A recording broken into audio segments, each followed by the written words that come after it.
হয়েছে বাংলাদেশের প্রতিটি প্রান্তরে ছাত্রদের উপরে যে নির্মম আঘাত করা হয়েছে, জনতার উপরে যে নির্বিচার গুলি চালানো হয়েছে, সেটাকে আমরা নিন্দা জানাই।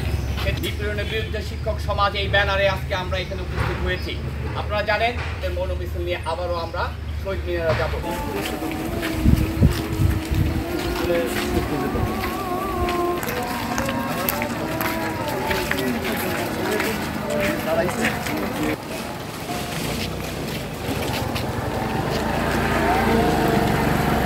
আমাদের এই 24-এর প্রজন্ম কি করছে, যে জেনারেশন জি কি করছে দেখেন, ভাষা পাল্টে দিচ্ছে। এতদিন নিপীড়নের বিরুদ্ধে শিক্ষক সমাজ এই ব্যানারে বিগত জুলাই মাসে যে হত্যাকাণ্ড হয়েছে, যেটাকে জুলাই হত্যাকাণ্ড হিসেবে আমরা চিহ্নিত করেছি, সেই জুলাই ম্যাসাকারকে সামনে রেখে জাহাঙ্গীরনগর বিশ্ববিদ্যালয়ের সাধারণ শিক্ষকরা নিপীড়নের বিরুদ্ধে শিক্ষক সমাজ ব্যানারে আজকে আমরা শহীদ মিনার থেকে একটি মৌন মিছিল করি এবং সেই মৌন মিছিল করে ছাত্রদের দ্বারা নির্মিত যে হত্যাকাণ্ড শহীদদের জন্য যে নির্মিত যে শহীদ মিনার, সেখানে আমরা 1 মিনিট নীরবতা পালন করি এবং সেখান থেকে আমরা মৌন মিছিল নিয়ে শহীদ মিনারে এখন অবস্থান করছি। আমাদের কর্মসূচি, আমাদের অবস্থান কর্মসূচি, আমাদের বক্তব্য আমরা প্রকাশ করছি। আমরা বলতে চাই, রাষ্ট্রে কোন সরকার থাকবে সেটি আমাদের বিষয় না, কিন্তু রাষ্ট্র যে ভূমিকা পালন করেছে সেটি মর্মাহত করেছে শিক্ষক সমাজ তথা আপামর সকল বাংলাদেশি মানুষকে। বিশ্বের মানচিত্রের দিকে যদি এখন তাকাই, বিশ্ব মিডিয়া আজকের যে সরকার প্রধান তাকে ক্রোকোডাইল টিয়ার করতে দেখেছে। তারা সম্পদকে প্রাধান্য দিয়েছে, তাদের সম্পদের পাশাপাশি যে মৃত্যু উপত্যকা তৈরি করেছে, সেই মৃত্যু উপত্যকার ব্যাপারে এই সরকারের কোনো ভাষণ নেই। উপরন্তু আমরা প্রহসনে আজকে শোক দিবস দেখছি বা শোক পালন করা বলছে তারা, কিন্তু পরিতাপের বিষয় কতজন শহীদ হয়েছে তার দায় দায়িত্ব কিন্তু এই সরকার নিচ্ছে না, বলছে না, এবং এর জন্য দায়কে সেটাও কিন্তু চিহ্নিত করছে না।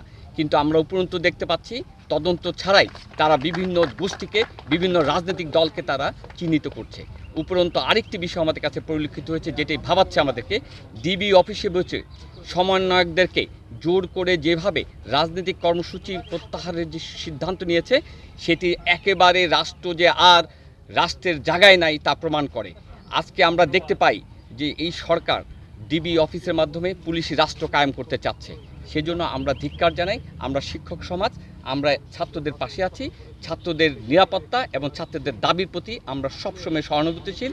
আমরা মনে করি আমাদের চোখ খুলে দিয়েছে যে মেরুদণ্ডহীনতায় শিক্ষক সমাজ এবং তথা জাতি ভুগছিল, ছাত্ররা, এই প্রজন্মের ছাত্ররা আমাদেরকে দেখিয়ে দিয়েছে কিভাবে রুখে দাঁড়াতে হয়। 15টি দিন ধরে আমাদের সাধারণ আন্দোলনরত শিক্ষার্থীদের উপরে কি ধরনের দমনমূলক নীতি অবলম্বন করে নির্বিচারে গুলি চালানো হয়েছে, কিভাবে হাজার হাজার ছাত্রকে গ্রেফতার করা হয়েছে, সুনির্দিষ্ট কোনো অভিযোগ ছাড়া তাদেরকে রাতের অন্ধকারে উঠিয়ে নেওয়া হয়েছে।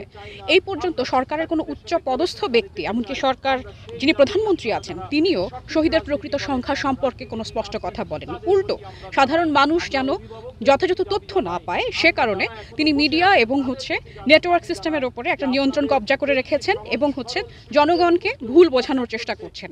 জনগণ এখন আর বোকা নয়, জনগণকে আর বোকা বানানো যায় না।